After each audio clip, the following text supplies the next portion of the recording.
Welcome to Anubhav sir maths. ఇప్పుడు మనం centroid గురించి చెప్పుకుందాం. సెంట్రాయిడ్ అంటే గురుత్వ కేంద్రం, వెరీ వెరీ ఇంపార్టెంట్.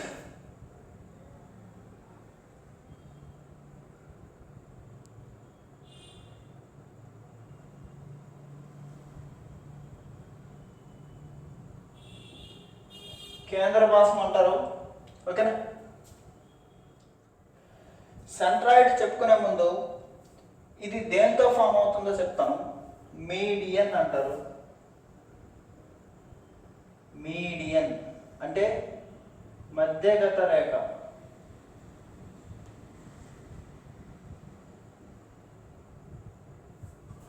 మధ్యగత రేఖ, ఓకేనా. మీడియన్ అంటే మీనింగ్ ఏంటంటే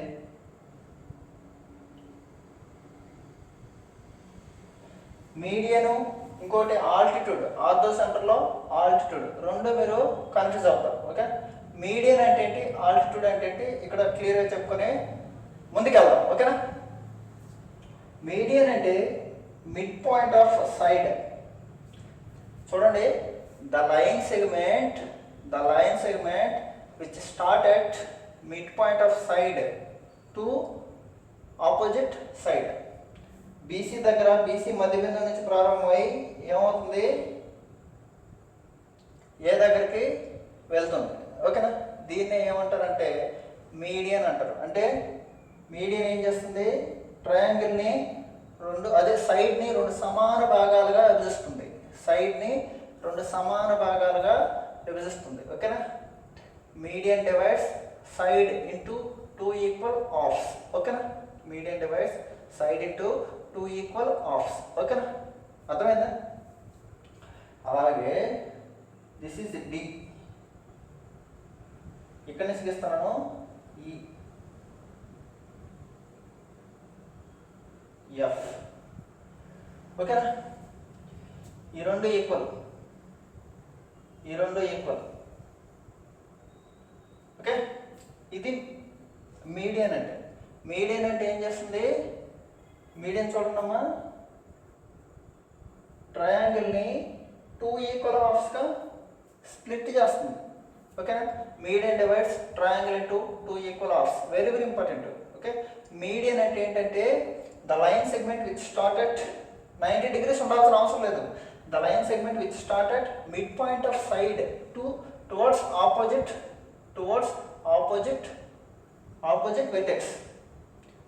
ఆపోజిట్ వెర్టెక్స్, ఓకేనా. అర్థమైందా. లాంగ్వేజ్ అర్థం చేసుకోండి, ఓకేనా. నేను క్లియర్గా ఇంగ్లీష్లో ఎక్స్పర్ట్ని కాదు, నాకు తెలిసిన దాన్ని నేను ఇక్కడ మీకు షేర్ చేస్తాను, ఓకేనా. ఏ పాయింట్ చెప్తాను అంటే ఏం చెప్పాను, మీడియన్ అంటే ఏంటి, త్రిభుజం మధ్యబిందువు, భుజం యొక్క మధ్యబిందువు నుండి ప్రారంభమై ఎదురుగా ఉన్న శీర్షానికి గీసే రేఖని మీడియన్ అంటారు, ఓకేనా. Very good.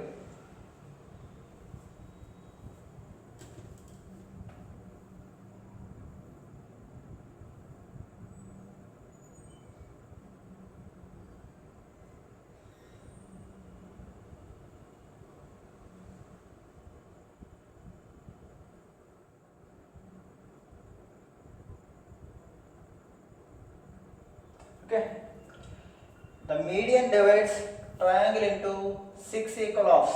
ఏమవుతుంది, 6 ఈక్వల్గా చేస్తుంది. ఇది ఎంత ఉంటుందో ఇది అంతే అన్నమాట, ఓకేనా.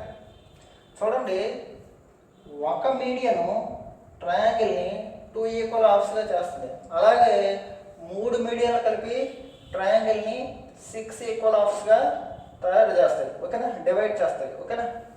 అంటే ఏంటిది, దిస్ ఈజ్ 1/6, దిస్ ఈజ్ 1/6, ఓకేనా. ఇప్పుడు మనం ఈ ట్రయాంగిల్ని ఎక్స్టెండ్ చేస్తున్నాను. నేను ఈ ట్రయాంగిల్ని ఇలా ఎక్స్టెండ్ చేస్తున్నాను. సంథింగ్ ఏడి ఎఫ్ లేకపోతే జి.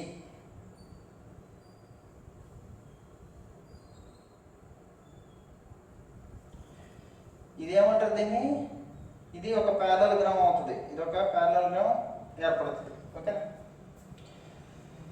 ఇది ఎంత ఉందో ఇది అంతే ఉంటుంది, ఓకేనా. ప్యారలల్గా అవుతుంది. ఇది ఎంత ఉందో ఇది అంతే ఉంటుంది, ఓకే. ఎందుకంటే క్లియర్గా చెప్తాం చూడండి,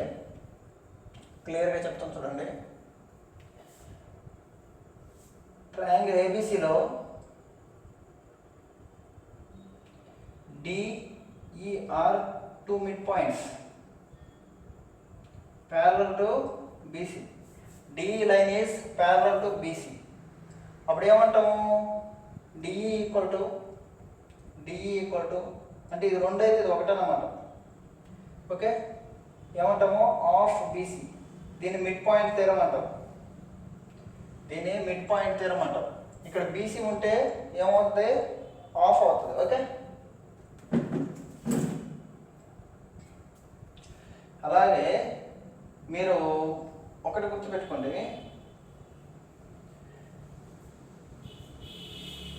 ఇది ఈక్వల్ ప్యారలల్ అనమాట. ఈ రెండు ఈక్వల్ కాబట్టి ఇక్కడ మనం ప్యారలల్గాము ఏర్పాటు చేస్తాం. ఓకేనా, ఇది మనకి ఇప్పుడు ప్రస్తుతానికి అయితే అవసరం లేదు. ఓకే, 1/6 1/6 1/6 1/6 1/6 1/6 అంటే మధ్యగత రేఖ అనేది త్రిభుజాన్ని 6 సమాన భాగాలుగా విభజిస్తుంది. ఓకేనా, median divides triangle into 6 equal halves. ఓకేనా, ఇప్పుడు మనం ఏం చేస్తామంటే the point of intersection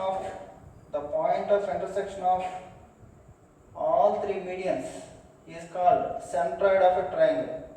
centroid అంటారు దీన్ని మీ ఇష్టం సితో సూచించవచ్చు,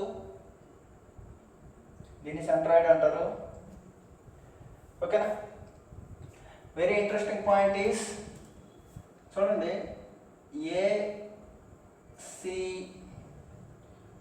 ఏసిడి లేదా జి అనండి మీ ఇష్టం, ఏజిడి. ఓకేనా, very important point, interesting and very important. The median device side into 2:1 ratio. ఏమొస్తుంది, 2:1 నిష్పత్తిలో మీడియన్ డివైడ్ చేస్తుంది అనమాట. 2:1 రేషియో. ఇది 2 పార్ట్స్ అయితే ఇది 1 పార్ట్, అలాగే ఇది 2 పార్ట్స్ అయితే ఇది 1 పార్ట్, ఇది 2 పార్ట్స్ అయితే ఇది 1 పార్ట్. ఓకేనా కదా, ఇది 2:1 రేషియో, వెరీ ఇంపార్టెంట్. ఇది 2 పార్ట్స్ అయితే ఇది 1 పార్ట్, 2 పార్ట్స్ అయితే 1 పార్ట్. ఓకేనా, ఇదనమాట. లెటస్ సపోజ్ నేను ఈ ఏరియాని నేనేమనుకుంటాను 90 సెంటీమీటర్ స్క్వేర్ అనుకుంటాను, మొత్తం ట్రయాంగిల్ ఏబిసి ఏరియా వచ్చి ఎంత, 90 సెంటీమీటర్ స్క్వేర్. అతను ఏమడిగాడు అనుకో, అతను క్వాడ్రిలేటరల్ CDGF ఏరియా అడిగాడు అనుకో, ఏమని చెప్తారు? మీకేం చెప్పాను నేను, 6 ఈక్వల్ ట్రయాంగిల్గా ఏర్పడతాయని చెప్పాను. ఓకేనా, మొత్తం 90, 6 ఈక్వల్ ట్రయాంగిల్ ఏర్పడతాయి. కానీ అతను ఏమడిగాడు, CDGF అంటే ఇది, అంటే 6 భాగాలు వచ్చి 90 అయితే అతను అడిగింది ఏంటి, 2 పార్ట్స్ అంతా 2 3 30 సెంటీమీటర్ స్క్వేర్. సింపుల్ అన్నమాట. మొత్తం 6 భాగాలు 90, ఒక భాగం అంతా 15, 2 భాగాలంతా 30 సెంటీమీటర్ స్క్వేర్. ఇలాంటి సింపుల్ క్వశ్చన్లో గ్రూప్ డిలో ఇస్తాడు. కానీ మనం ఏం చేస్తాము, జామెట్రీ అనే పదంతో చూసి భయపడిపోతాం. జామెట్రీలో ఏముండదు, కాన్సెప్ట్ బాగా రావాలి. కాన్సెప్ట్ ఎలా గుర్తుంటుందంటే మళ్ళీ చదవాలి. మ్యాథ్స్ అంటూ ఏమీ లేదు. ఓకేనా, మీరు NTPC గ్రూప్ డి ఎగ్జామ్లు బాగా రాయండి. ఎందుకంటే తర్వాత 3 ఇయర్స్ దాకా నోటిఫికేషన్ లేదు. రెగ్యులర్గా ప్రిపేర్ అవ్వండి. నాకు తెలిసి ఎప్పుడైతే మనకి ఈ ట్రావెలింగ్ స్టార్ట్ అవుద్దో అప్పుడు నోటిఫికేషన్ ఖచ్చితంగా ఇచ్చేస్తాడు. నోటిఫికేషన్ ఆల్రెడీ ఇచ్చేసాడు కదా, జస్ట్ ఎగ్జామ్స్ అనేటివి జరిగిపోతాయి. ఎగ్జామ్ వచ్చిన తర్వాత ప్రిపేర్ అయ్యేదైతే మనకి సాధ్యం కాదు. ఎందుకంటే 100% సిలబస్ చాలా కష్టంగా ఇస్తాడు పేపరు. ఓకేనా, కాబట్టి మీరు ఓవర్ కాన్ఫిడెన్స్తో, తప్పు అనుకోవద్దు, ఓవర్ కాన్ఫిడెన్స్తో ఉండకుండా ప్రిపేర్ అవ్వండి, గట్టిగా ప్రిపేర్ అవ్వండి. ఓకేనా, ఇది నెక్స్ట్ మనం ఇంపార్టెంట్ పాయింట్ ఏం నేర్చుకోవాలంటే, triangle ఏబిసిలో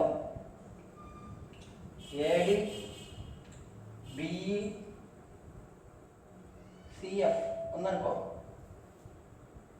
AB plus AC, AB plus AC is greater than or equal to 2 into AD. AB plus AC 2 into median అని మనం గుర్తుపెట్టుకోవాలి, వెరీ వెరీ ఇంపార్టెంట్. తర్వాత ఇది అయిపోయింది. ఇప్పుడు ఈ రెండింటికి AB plus AC, AB plus BC 2 into AB plus BC 2 into BE. తర్వాత ఇది అయిపోయింది. BC plus AC 2 into CF. ఇప్పుడు యాడ్ చేసాం అనుకో, 2 ఇంటూ 2 ఏబీలు 2 బీసీలు 2 సిఏలు, కాబట్టి 2 into AB plus 2 into BC plus 2 into CA is greater than or equal to 2 into AD plus BE plus CF. Okay, ఓకేనా? అంటే 2 2 క్యాన్సిల్ అయిపోయింది. Side sum of the sides is greater than medians, sum of the medians. దీని ఏమంటారు? చుట్టుకొలత అంటాం. చుట్టుకొలత perimeter is greater than sum of the medians.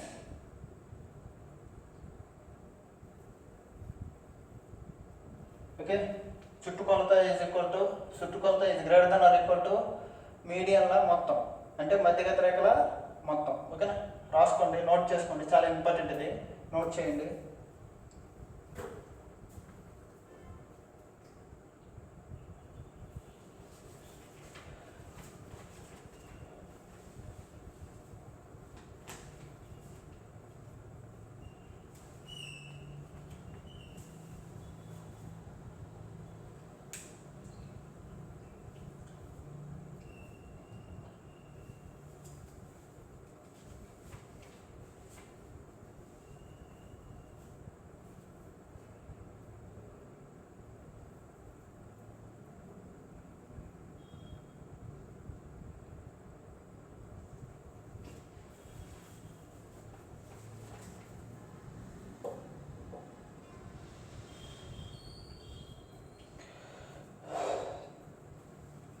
Okay,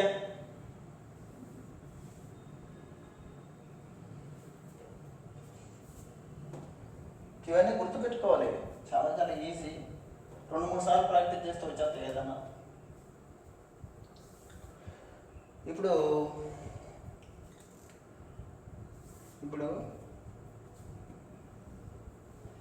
Apollonius theorem అంటారు, very very important ఇది.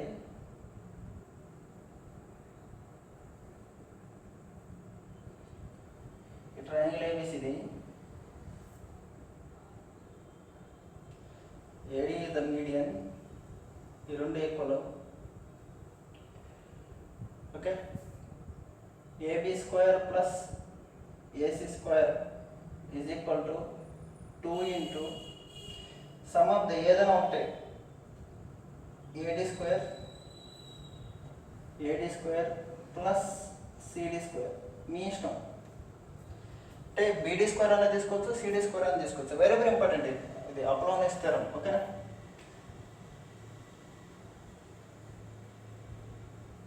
AB square plus AC square equal to AB square plus AC square equal to 2 into AD square plus CD square. దీన్నే AB square plus AC square equal to 2 into AD square. CD square అంటే ఎంత? CD అంటే ఎంత? బీసీలో సగం CD. ఓకేనా? దీన్ని substitute చేస్తాను ఇక్కడ. BC square by 4, BC by 2. Okay, తెలీదు అనుకో, BC by 2 whole square. AB square plus AC square equal to 2 into AD square plus BC square by 4. కానీ ఇది ఈక్వేషన్ 1 అనుకొని అలాగే అలాగే ఇలా రాయాలి. AB square plus BC square. ఇప్పుడు AB square plus BC square, AB square plus BC square equal to 2 into ఇది ఈ బిఈ అనుకో, బిఈ మీడియన్. మీడియన్ ఏంటంటే మిడ్ పాయింట్, ఈ రెండు సమానం. అంటే 2 into BE square plus 2 into BE square plus AE square. ఇలాగా ఏఈ స్క్వేర్ అంటే ఏంటి, ఏసీలో సగం. ఏఈ స్క్వేర్ అంటే ఏంటి, మళ్ళీ AB square plus BC square equal to 2 into BE square plus ఏసీలో సగం కాబట్టి ఏసీ స్క్వేర్ బై 4 అని రాస్తున్నాను డైరెక్ట్గా. ఈక్వేషన్ 2. ఇలాగ 3 ఈక్వేషన్ వస్తాయి. ఈ 3 ఈక్వేషన్ని కంబైన్ చేస్తే మీకు ఒక అద్భుతమైన రిజల్ట్ వస్తుంది. అద్భుతమైన రిజల్ట్ మరి గుర్తుపెట్టుకోండి, చాలా important. 3 into AB square plus very very important BC square plus CA square equal to 4 into AD square plus BE square plus CF square. ఇది బై హార్ట్ చేయాలి, ఇది బై హార్ట్ చేయాలి. వెరీ వెరీ ఇంపార్టెంట్ ఇది. Okay, వీటిని కలిపితే దీన్ని ఇంకోటి వస్తుంది, దాన్ని కలిపితే ఇది వస్తుంది. స్టాండర్డ్గా ఇవన్నీ మనకు అవసరం లేదు, జస్ట్ ఇది ఆన్సర్. ఓకేనా. ఒకటి అపోలోని స్థిరం గుర్తుపెట్టుకోండి, అపోలోని స్థిరము చాలా ఇంపార్టెంట్. ఒకటి అపోలోని స్థిరము ఇంపార్టెంట్, తర్వాత ఈ రిజల్ట్ ఇంపార్టెంట్. ఓకేనా. నెక్స్ట్ వచ్చి మీడియన్ 2:1 రేషియోలో విభజిస్తుంది. ఓకేనా. తప్పదు, సెంట్రాయిడ్ చాలా చాలా కాన్సెప్ట్ ఎక్కువ ఉంటుంది. ఓకేనా, ప్రాక్టీస్ చేయాలి మీరు మళ్ళీ మళ్ళీ. ఓకే. నెక్స్ట్ వచ్చి ఇంకోటి ఏం చెప్పాను, some of the sides is greater than median. Sum of the sides is greater than sum of